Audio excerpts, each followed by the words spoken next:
From yesterday, Ahkello, he ended up having a PCL sprain. It'll take a few weeks. He'll be on IR for the rest of this year. Breida, ankle, checked out fine this morning. More ribs, checked out fine this morning. Tart, still dealing with a stinger. We'll see on Wednesday whether he has a chance to go this week. And same situation for K1 with his knee.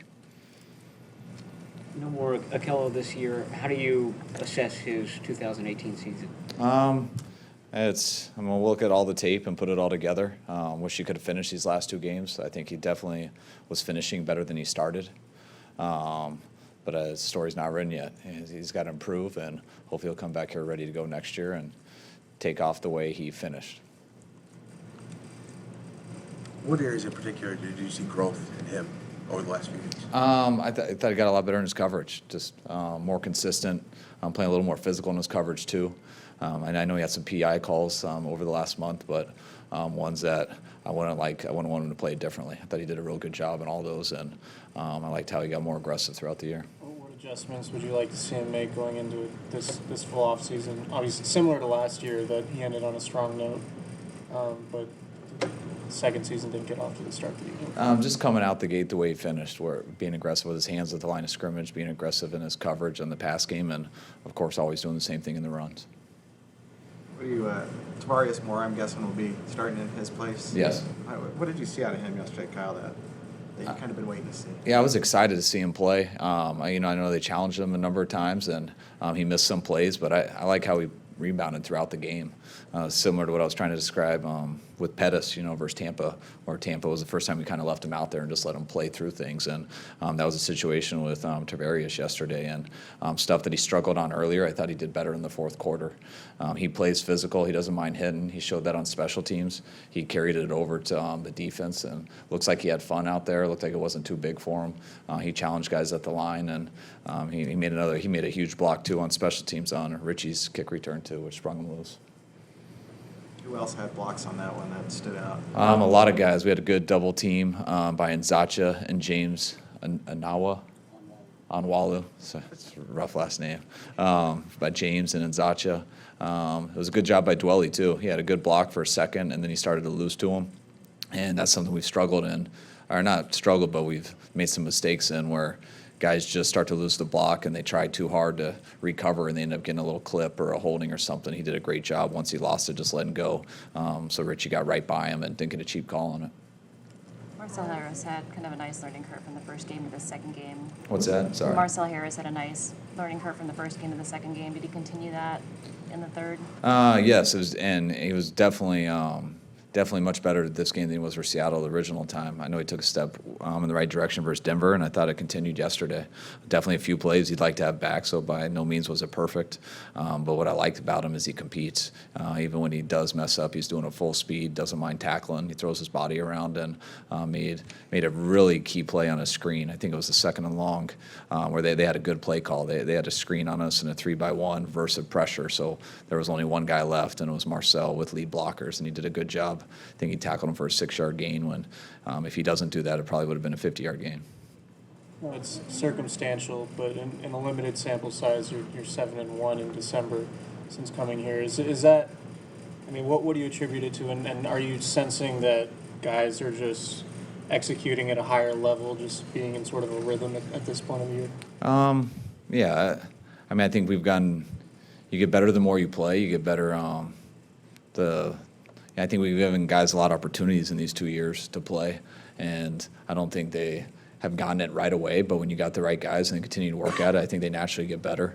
I don't know if that's the exact reason it's happened in these 2 seasons, but we have played a lot of younger guys, and we talked about it last year, with the Trent Taylors and Bournes and Ahkello and Colbert, and same thing is a little bit more similar this year. And the guys have gotten better as they've gone, and that's a good sign for those guys. Well, what adjustments can you make, or are you going to look at making some of those adjustments to where you get the team playing sort of at this level early next season? Yeah, I mean, you try to look in everything.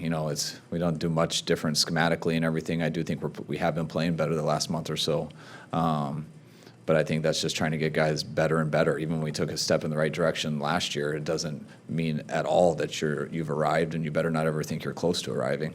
You always got to realize that you're either getting better or worse, and we got a long way to go, and we got to get better every single day, and you don't stop thinking that way until you win a Super Bowl, and then if you stop thinking that way right after that, you'll never win one again. So it's just a mindset you got to always keep, and you got to come to earn your check every single day, and everyone's got to know that.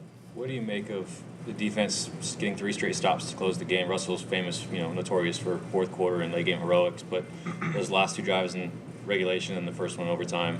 Yeah, I mean, it was huge. It was huge. I mean, when the offense had an opportunity at the end after they made that first stop, I thought we had to put them away right there, and we didn't. And you leave a good player like Russell hanging around. Usually he makes you pay for that.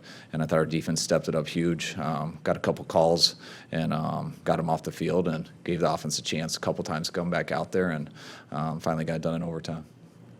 Box score stats might not have shown it, but it seemed like Solomon was pretty active yesterday. Drew a couple holds. What kind of steps have you seen him taking here recently? I think he's gotten better each week. He's gotten to play more. He's gotten to play more inside, more consistently, and he's been thrown in a lot of spots that he's fought his way through, and I think he's gotten better doing it. I thought he had 2 of his biggest plays that he's had here. It doesn't show up on the stat sheet, but he had a crucial.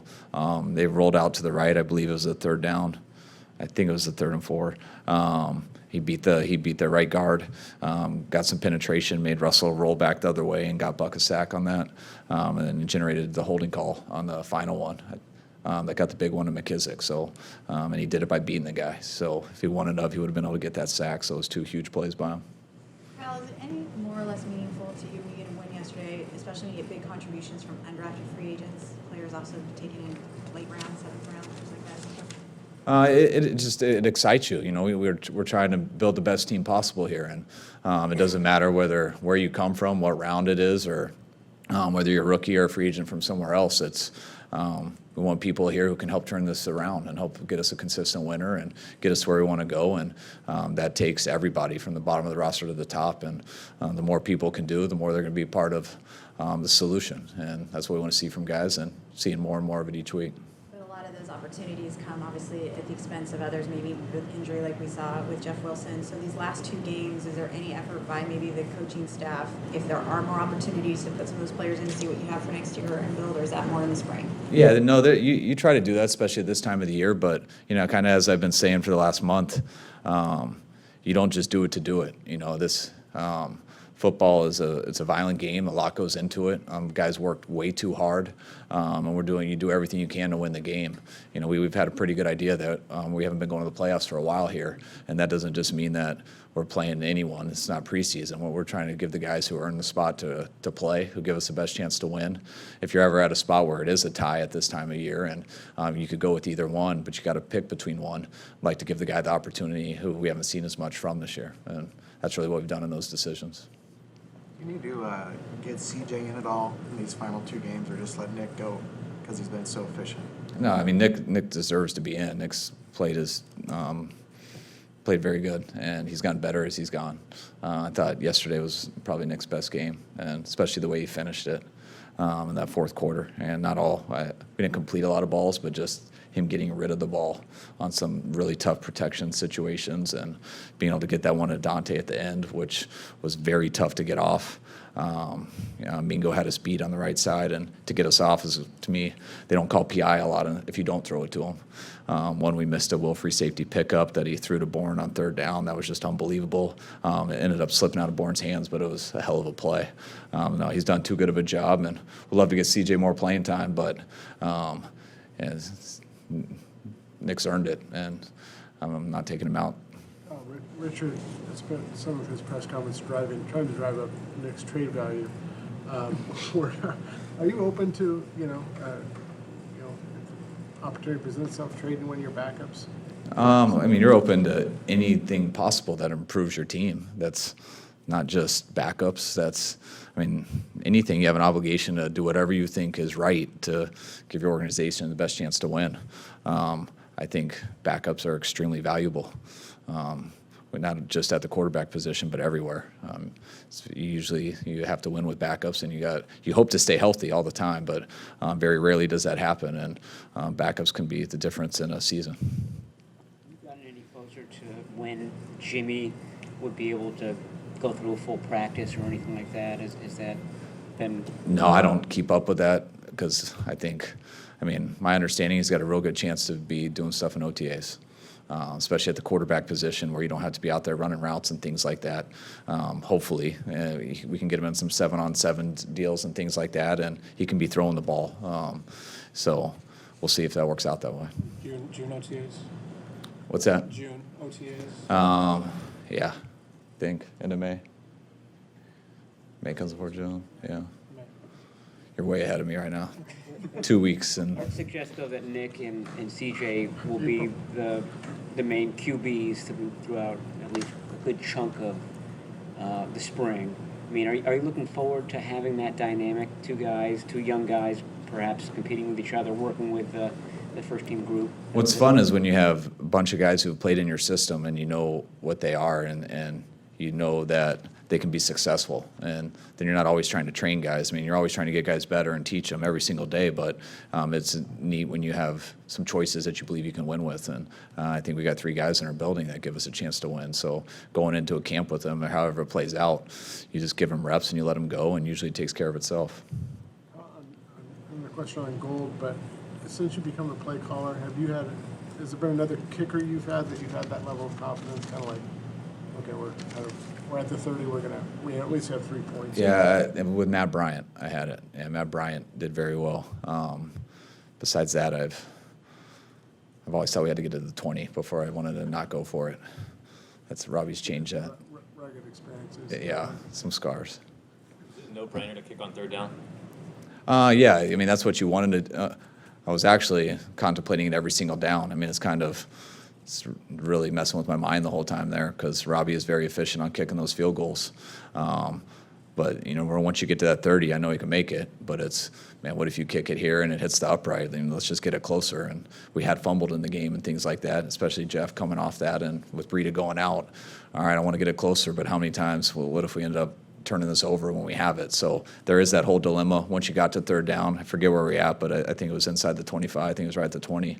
Felt good about it, and you'd much rather do it on third down than fourth down, just in case something bad happens. You can always get rid of the ball and do it again. Are you talking to Hightower or Robbie at all during the game, just with the weather, windy, rainy, about how does this change, what the target Always, yeah. And I'm probably not a fun guy to talk to at that time, but they always give me a yard line, and they're pretty dead on their yard line, and then if it ever changes with wind, they tell me whether it's 40, 35, 34, and it's always changes and then always gets there. And when they give me a number like 36, I'm always like, all right, what does that mean? Is that if we're on the 36 and a half, does that mean I have to go for it? And then Robbie like, no, I can do it for 36 and a half. I'm like, all right, what about 37? What about 38? So there's always a time that. And Robbie's awesome because he's a pro about it. I mean, you challenge guys, and a lot of guys always say, yeah, I can do it. But Robbie feel pretty good at that. He'll say, hey, no, it's too windy. I can't do it from there. You got to go for it. Was 36 the number yesterday? I can't. It was the minus 36. Robbie felt good all the way behind there. So just so defenses know we can kick a field goal at any time. Does he have a say in the coin toss as far as which side? Yeah, I don't care about the sides. If he has a preference on the wind and stuff, and he can predict how the wind's going to be in the fourth quarter, I'll go with that every time. It was weird yesterday. I actually thought I was going to have to make one of the first decisions on how this wind's going to play out, but we're in the stadium and we can't tell which way it's going. It seemed like it was swirling all around, so I just let Robbie decide. I think he did. I know it's early, but DeForest, you'll be able to negotiate with him for the first time this offseason. Is that something you guys are going to be eager to do? We'll look into all that stuff. I haven't thought about any of that now, but I know Defoe's someone we want to be a Niner for a long time. So, however, the best way is to get that done. I'm going to talk a little bit about Solomon Thomas and how he doesn't necessarily get enough credit. Is Eric Armstead kind of another one of those guys who doesn't as well? I don't know because I don't read everything, so I don't know how much credit he's getting and stuff like that. So, but he deserves credit. I think Eric's done very well this year. He's gotten better throughout the year. I think he's, like I said last week, he plays the run very well, and I think he's getting better in the pass game, and he gets to the quarterback. So I think both those guys have improved throughout the year, and hopefully we keep them going in that direction.